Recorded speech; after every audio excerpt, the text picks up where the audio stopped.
You would want a little bit more applause, please.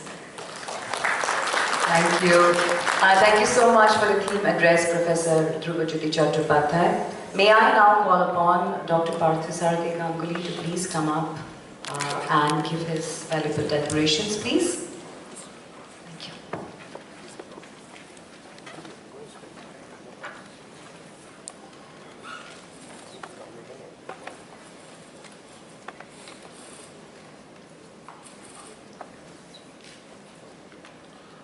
A very good morning to everyone, respected dignitaries on dais, eminent academicians, teachers, and everyone present here who is interested in education. On this auspicious day of Bashanta Panchami, the Saraswati Puja day, normally Saraswati is very much, the icon of education for us. But Saraswati Puja is a day when we don't normally study. But Puja and Rana and all these team, including Dr. Chattopadhyay, made us again to work, and that too with education on this day. Anyway, since we are here, might as well deliver the business. The topic that we have been discussing in Globalized Education Forum is that how to make our future generation future ready by taking advantage of the phenomenon called globalization or internationalization of education. Now, globalization of education or internationalization of education is nothing new. In my understanding, it is as old the human being is. Since many thousand years before any documented history was there, globalization took place. If we take the cue from anthropology, we all belong to, our ancestors belong to East Africa. So we globalized. All across the globe you will find Homo sapiens of the same origin. What I'm trying to say is, globalization has found new dimensions every time along the advent of history. Every time people looked into globalization or internationalization for various development of the civilization. But here I assume that we are not talking about globalization in isolation as a subject. We are talking about how globalization can be an advantage to us in Indian perspective. And maybe since we are holding it in Calcutta, so we will also try to draw up the advantages that we can take from the perspective of being located in Bengal as well.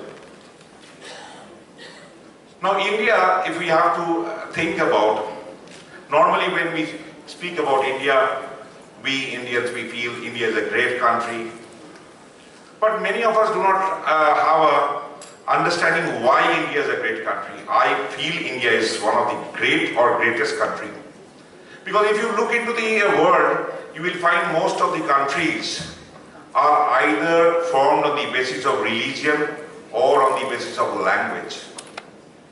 India's uniqueness comes, we all know, but we must relook at it, comes from its structure. It's a multilingual, multi-religious, federal structure. It is a mixed economy. It is unique from this point of view as we are today. It is not because of our history only or culture only. For that matter, every country has culture, every country has history. But it is because of our current situation, we are unique. And being a country reorganized, the states are reorganized on linguistic factors. You know, after independence, the states were reorganized based on linguistic factors. And we have a federal structure, we have two governments, one in the state, one in the center. And education is in the concurrent list. The central government is supposedly responsible for the higher education, the research, the advancement, and the state government is responsible for the primary education. Now, when primary education is bestowed on the responsibility of the state government, normally what happens is the primary education is in the vernacular language. It is very unfortunate for us, very, very unfortunate for us that our higher education, particularly higher professional education, is in the English medium. And our primary education largely is in the vernacular medium. This is unfortunate. Why I tell you is that if you are born in Russia, a child has to study only one language and he can go up to rocket science. If you are born in Germany, you study one language. From your primary school to university up to postdoctoral fellowship, you can do in German language. Same happens in USA, UK, China, Japan, France. Anywhere they study only one language. But we in India, one has to learn Tamil, another guy has to learn Gujarati, another guy has to learn Bengali, another guy has to learn Assamese, somebody has to learn Odia. And our basic learning leaves our hand, and we need to learn another language called English to go into the higher education. Just now, Mr. Kaur has given us and statistics. I'm not going to share statistics with you, but I'm taking cue from one of his points. He just said that only 18% goes to university. That's really very low. Abysmally low. We should be all ashamed of that. What's happening is, India, because of this English language interference, it's a bane and a boon both. What I'm trying to say here is that because of this, we are not able to play with our full strength. Taking cue from that figure, if we are 100, only 18 players are playing inside the ring. 82 players are outside. How many more Nobel Prizes we could have got? How many more PhDs could have been produced? How many more patents could have been generated? Only if we could have made education accessible to everyone. We have made education accessible, but we have not made higher education accessible. And it is not possible unless we deal in this language barrier. I have no answer to this. Please don't look for an answer from me. But we all are facing this. Why I am sharing this with you is this is a very august gathering. Each one of you in your own personal capacity, and together all of us can make a change. And change is what is required in this aspect. Now coming to the internationalized education or internationalization of education and what value it can add to making our human resource future ready, a lot can be done. A lot can be done. In fact, it is doing a lot of things which is happening in this field. First of all, let us address what is internationalization. Is exchange of views and knowledge between two countries? Yes, in a way. But for that, what is most importantly required is that we cannot just provide education or exchange only to a few.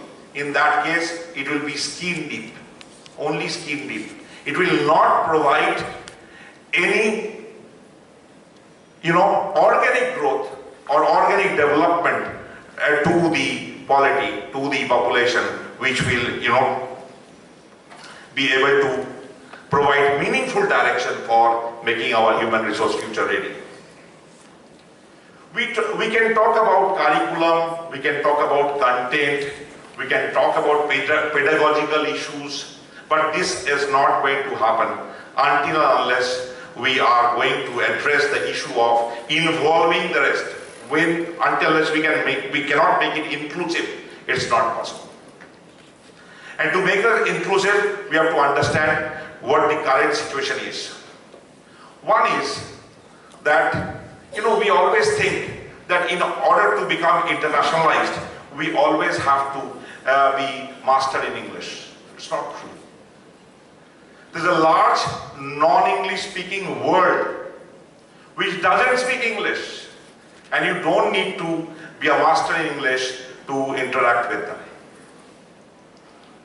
For instance, if I want to take advantage of whatever knowledge of English we have, I can tell you this is a very big market. A market in East Europe, a market in Asia, particularly China, Japan. We can export teachers to teach English. There's a huge. So if you are talking about English and preparing people with English medium, then there's a big, huge market. Even in the school level, a lot of international schools are coming up for this who wants to take advantage, and we can send them. But I also would like to share with you what I am doing in order to involve people who are not very good in English. One of them is yoga. We all know what yoga is. There's a large demand for yoga. And we are exporting yoga teachers from here. We are partnering with foreign universities, starting yoga centers to teach foreigners yoga. Not as a therapeutic use, but as a way of life.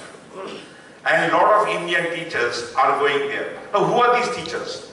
These teachers are the rural people who have solid knowledge of yoga but not a master of English. And for them to teach yoga, they don't need English. Sometimes they are learning the local language. Sometimes they are using body language. But more importantly, they are master of yoga. So that is helping, making our